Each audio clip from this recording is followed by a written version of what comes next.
Marika Lake here and welcome back to my channel. I live on the west coast of Australia with my hubby Greg and we homeschool our 4 kiddos. We have Will who's in grade 8, Em is in grade 4, Cruz is in grade 2 and little Jackson is in pre-primary. And we have been homeschooling here in the Lake House Homeschool for 4 years now. I've started a new series on my channel called Homeschool 101, where I'm just going to do a whole bunch of videos for you that is just kind of the basics of homeschooling. So I'm going to look at, already done the first video in this series, which is called How to Get Registered here in Australia to homeschool. And I'm going to do things on how to pick homeschool curriculum, how to write out a plan for your moderator, how to put together reporting to show them, all those fun things that are just helpful for homeschool mamas, especially when they're starting out on their journey. So make sure you keep checking into my channel for more of those videos to come in that Homeschool 101 series. But in today's video, I'm actually going to talk with you about how to navigate the Australian curriculum as a homeschooler. If you haven't already subscribed to my channel, I love it if you would. Just hit that red subscribe button down below, and if you hit the bell notification next to it, you will get notifications about when my videos go up on my YouTube channel. And don't forget to check out the description box down below as well. In that description box is where I'll put any links to anything that I talk about, and you'll also find a link to the Homeschool 101 playlist in the description box down below, so you can check out all the other videos in this series.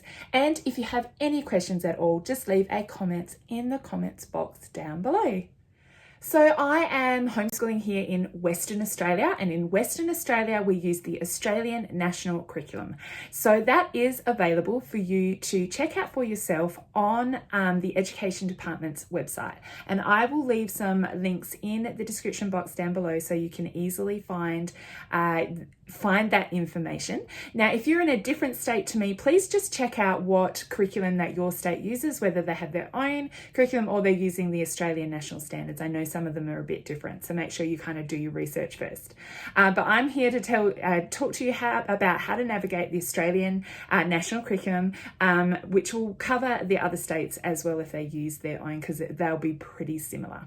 Now, I'm here to tell you that I know that it feels really overwhelming when you look at that curriculum as a homeschool mum, and I'm here to tell you that it is not overwhelming. I will help you navigate it so it feels really, really simple and easy for you.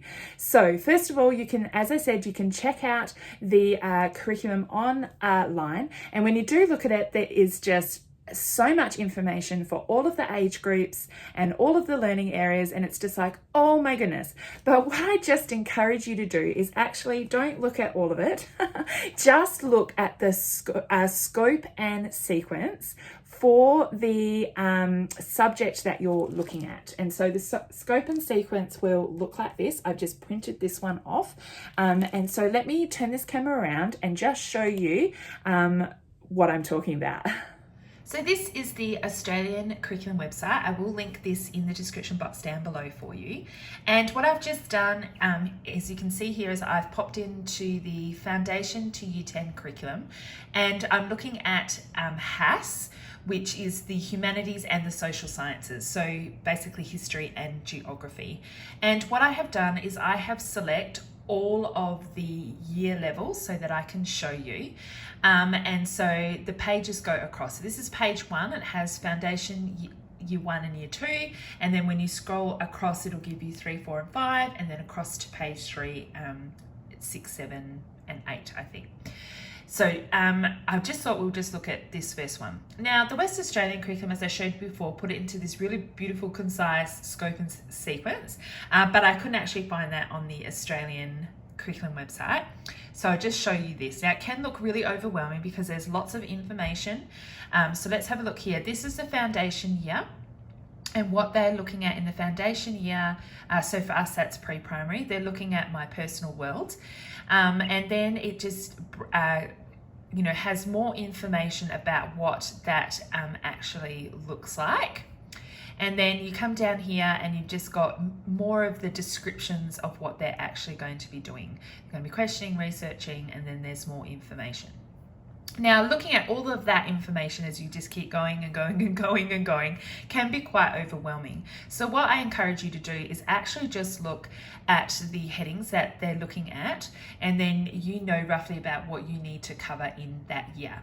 Now, with the curriculum, they do show you the learning areas that you need to cover, and then when they break it down even further and say, okay, in this year it's a good idea to focus on this, and the next year it's a good idea to focus on this. So all you need to do really is read this kind of top section and go, okay, in pre-primary I need to teach my kids about their own personal world. So that means where they live, their community, their family, those kinds of things. So you could be looking at the fire department, the police department, hospitals in your area, looking at your family and how your family's made up, and your extended family and things like that. So and where you live. So it's all about your personal world. So I've taken that information just from that simple sentence there. I don't have to read all of this to kind of understand what my personal world means. And so this just gives you more of an in-depth look, but you don't have to look at that. You just can look at these things in bold. And then when you move on to year 1, the level description says how my world is different from the past and can change in the future. So now we've moved on for looking at our immediate world, and now we're going to have a glimpse into the past and have a look at what life was like for people in the past. So you might talk about what it was like when you were young, when your grandparents were young. You might go to the museum and have a look at objects and items from the past and things like that. And so I've got that understanding without reading all of this crazy information. Okay, so don't get overwhelmed when you look at the curriculum on their website, because there's a lot of information, there's lots of samples, which is great. If you want more information, you can go ahead and look at that. But just simply reading the level descriptions is enough for you to move on and go, okay, this is what I'm going to teach this year. And then level 2, now you're looking at our past and present connections to people and places. And so you're going to go in depth more in grade 2. So that's just an easier way to look at the curriculum. As I said, I am here in Western Australia, so I use the West Australian Education Department website.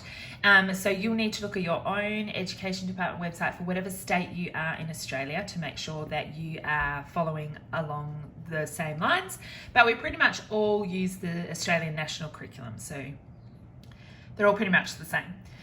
Now, this is what the Western Australian Education Department website looks like. And again, I've just gone into the kindergarten to year 10 section.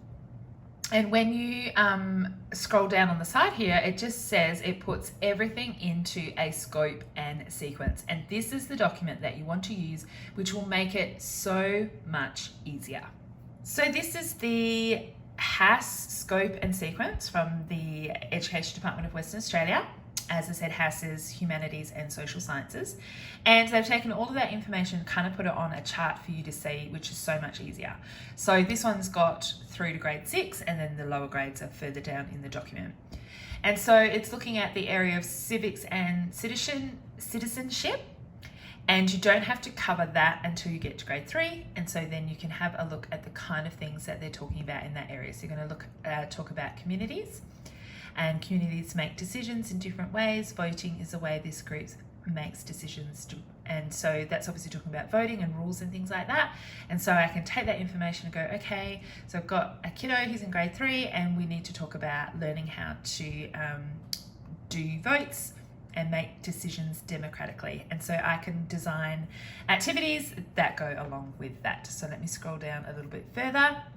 Economics and business isn't covered until later. And here we go, here's geography. So obviously geography starts early. So if I've got a pre-primary kiddo and we want to study geography, they are looking, in that year, we're looking at people live in places.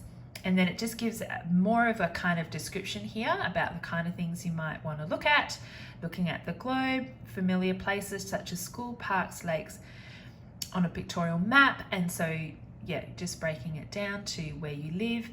So much easier to use a scope and sequence. And here you can, it kind of lays it all out so that they kind of recommend you look at your local area when you're in pre-primary, and so it kind of builds on as each year goes. So it's so much easier to use just the scope and sequence when you are looking at the curriculum. And what you can actually do is print off this scope and sequence and pop it in your file. And as you are going through your homeschool year, say you've got a kiddo in pre-primary, you're going through your homeschool year, you can actually just, we talked about the worlds, tick it off, write the date, the term that you studied that. You can actually use this kind of as, a learning plan. These are the things that we've done. I've actually covered these learning areas, and just right here, this is the book that we read to kind of cover that. Super simple, super easy. So I encourage you to look for the scope and sequence when you are checking out the Australian curriculum, or just use those headings. Don't dive too deep into any more information, because it will just really overwhelm you and just feel so complicated. So when I sit down at the end of the year or the beginning of the year to work out the curriculum that I'm going to be using that year, I just grab out this document and have a quick look at where my kiddos are and roughly what they should be looking at in that school year, so that I know that I can cover that with the books or the videos that we're watching or the curriculum that I'm choosing. I know roughly that I'm covering that area. And so it's really easy to use that way. So if I'm looking at what we're going to be doing this year for geography, I just grab this out and I scan across. I've got a child in grade 1, so I just read, okay, and this one they're looking at weather. Okay, so make sure I include some weather in his learning activities. I've got a kid in year 3. What is he looking? Starting to look at the language groups of Australian, Aboriginal and Torres Strait Islanders. So I make sure when we're looking at history, I touch on that for him. I go across to year 5. And so I just kind of have a quick read and just to get a quick understanding of the things that we're going to be looking at in that year. Now, remember, this is just a guideline. You don't have to do these things. As long as you are teaching your children geography, that is great. And you can tell your moderator the resources that you are using. But this is just a rough idea of kind of what you would want to cover in those learning areas. Now, a lot of the time, I just tell people who are new to homeschooling to actually skip looking at the Australian curriculum, because it can feel very confusing and very overwhelming, and actually use a different document that I've come across and that I use all the time. This is an amazing document that's been put together by I think it's somebody on Teachers Pay Teachers. I think her page is called Whispering Waters, and it's called the Educational Bundle. And I've talked about this many times in my videos, but it's an excellent document to start with. That what she has done is she's taken the Australian curriculum and she's put it into user-friendly language that is so much easier to understand for each learning area, for each grade, from I think kindy right through to grade 8. So let me show you this amazing document. So if you haven't discovered Teachers Pay Teachers before, I encourage you to check it out. Basically, there's just a lot of great activities and resources on there that you can purchase that teachers have made and share with the world. And so I came across this awesome document from Whispering Waters. This is her Teachers Pay Teachers page, and you can see here this is the student goals bundle that I am going to show you. So she has a learning bundle for this one is from foundation to year 6, and then I believe she does have one for grade 7 and 8, and you just receive it as a PDF download, and then you can print it off or look at it on your computer. But let me give you a closer look. Okay, so this is the Education Goals Bundle for grade 1. She doesn't have a scope and sequence where she puts all of the grades in kind of one document. Each grade has its own document, and you can buy the grades just individually if you want, or I actually purchased mine as a bundle. Having 4 children, I've got multiple grades. Okay, so let's have a look. This is just the cover page. So basically what she's done is she's taken the Australian curriculum and she's rewritten it out in user-friendly language, which is so much easier to use. So I recommend you actually use this resource, bypass the curriculum that's online because it can be very overwhelming and confusing, and I would just recommend using this document. So it's broken down into each of the learning areas. Now remember, this is for grade 1, so it's broken down, it's got language skills and it's got maths, then it goes into science, history, geography, and the other learning areas. And so the beginning of the document is set out in I can statements, and then the second half it's more of a checkbox kind of situation, which I'll show you in a minute. So for grade 1, the language skills that they're going to look at in grade 1 is I can create stories, I can spell some short and common words, I can make up poetry, chants and songs, I can use digital technology to make stories, I can reread and try to improve my work. Okay, so that's there's obviously more, but let's just look at that chunk. So basically what she's giving you here is, I can create stories. Now it's up to you to then go away and pick a curriculum or teach your children how to create stories in any way that you want to. It's not telling you how to do it. It's just saying in this grade, you are going to look at creating stories and spelling some short common words. So short words, 2 or 3 letter words. And so then I can go away and choose a curriculum or use books or create lessons to teach my children how to do those things. And so it goes on, that was all the language stuff. And then it goes into maths and science skills. Again, set out the same kind of way. I'm confident working with numbers, including counting forwards and backwards to 100, playing with a group of objects to explore skip counting, reading, writing, and ordering numbers. Again, this is all the kind of things that they want to know by the end of the year. And so you choose a math curriculum that can go along with that. And what you can do is just use this as a kind of a checklist as well. Can your child count forwards and backwards to 100? Yes, they can, tick it, or no, they can only do it up to 60. And then I'd write that information there and the date that they did that. And so super easy. How much better is this document than looking at the curriculum online? And so it continues through the other learning areas. So for social studies and health, it says I can read about people and places with a focus on families, how things change over time, places people live, weather and seasons. And so, okay, this year we're going to cover these 4 things in social studies. All right, let me show you how the second half of the document is set out. Here you go. It's basically it's just taken the learning area and broken it down even further and put it in this kind of checklist box. And this is great. You can use this as recording progress for your children when they have achieved the outcome. You can just say yes, even pop a date there and include work samples if you wanted to. So this is for language skills, and it says I can understand that we can communicate by speaking, writing, drawing, or sign language. Know that we also communicate with gestures, facial expressions, and it just breaks it down further and further and further. And so I think the language skills have lots. So language is like English, like language and literacy. As you can see, that was 4 pages worth. And then it goes into the math skills. Again, just breaking it down. So I can count to and from 100 starting at any number.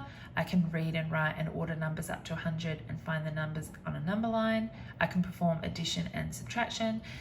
Just how much better is this language than navigating that language on the website? So this is science. And so again, you can just grab these documents when you're looking to plan what resources you're going to use for the year. You can have a quick look at the things that they would be learning in that age group, and then you can grab resources and create lessons around these learning areas. Again, these are just suggestions. They want you to talk about living things in the places they live, but it's up to you how you do that. And so that's what's really great. The curriculum is a guide. It kind of shows you these are the kind of things that you want to do this year, but it's up to you about how you deliver that, what resources you use, and things like that. It's also important to remember that your child doesn't have to fit into their age group that they would be at school. So for example, if your if your child is 6 years old and they're in grade 1, but you actually feel like in science they would benefit for doing the stuff that is outlined in the curriculum for a pre-primary student to do. Or you may feel actually the stuff in grade 1 is a little bit behind for them and they're a little bit more advanced in that. So I'm going to jump over into the grade 2 section and we're going to actually work on these subjects. You don't have to absolutely stick to, if your child's 6 and they're in year 1, you don't have to stick to all of the things that are prescribed for them to do in the year 1 column in that scope and sequence. Remember that it's just kind of, this is the kind of things that they're studying about this age. So feel free to go across any of the levels and slot your child in where you think they may be. And you might also find that they will be in, doing kind of grade 1 work, say in language and literacy, but in maths they're really quite advanced, so they might be doing grade 2 work instead. So if they're in grade 1, you don't have to do all the subjects for grade 1, you just slot them in where you best think that they are going to fit. Another important thing to remember is you don't have to complete every outcome within that school year. So there are a lot of kind of things there, and that's why the curriculum does look so overwhelming, because there's so much information there, but you don't have to complete all of that in 1 year. You might actually take a couple of years to look at that particular subject or that particular thing that you're doing.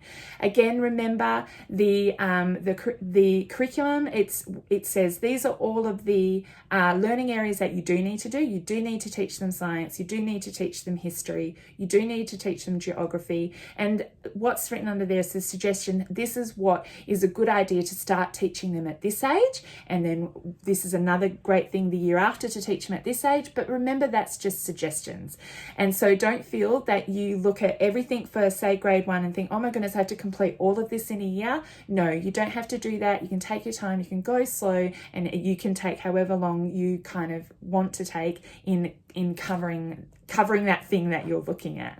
Remember that you can implement the curriculum any way that you want. Again, they've listed all of the subject areas that they want you to look at and given you suggestions about what's a good idea to teach them at this age, but then it's up to you how you present that to them. So it's up to you about what curriculum books you would like to choose, what resources you want to choose, and the style that you want to deliver it.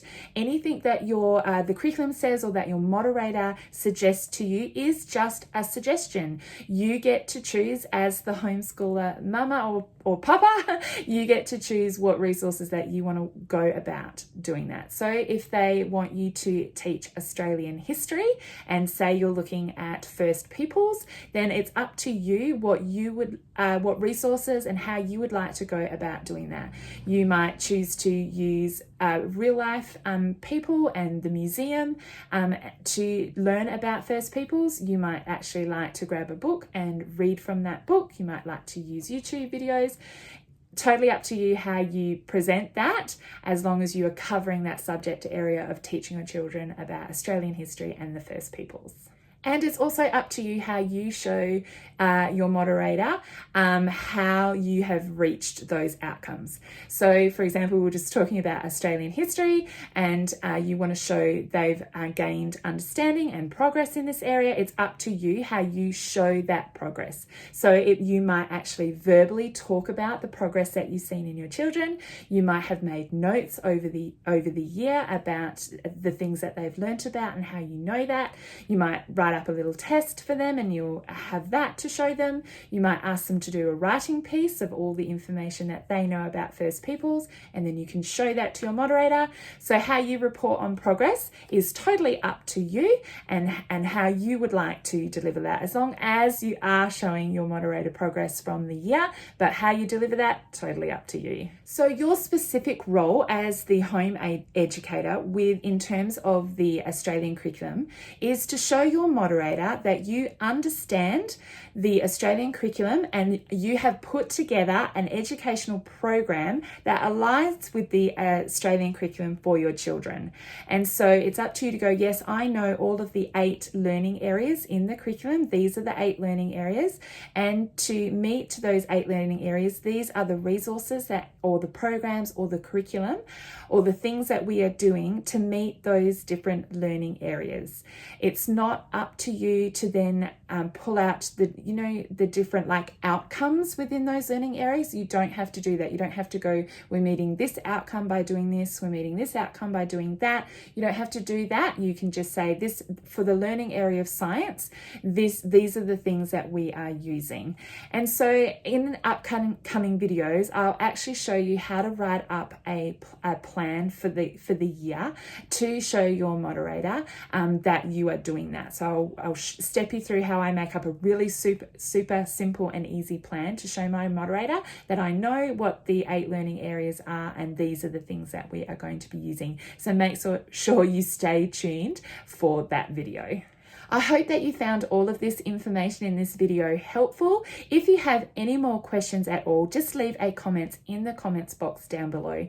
And don't forget to check out the description box as well. I will leave links in there of the the education bundle that I was talking about so that you can go and check those out for yourself. And I'll also leave a link for the Homeschool 101 playlist as well. Make sure you check out the videos in this series. I hope that you find them helpful on your homeschooling journey. Again, thank you so much for watching my video today, and I will see you next time. Bye.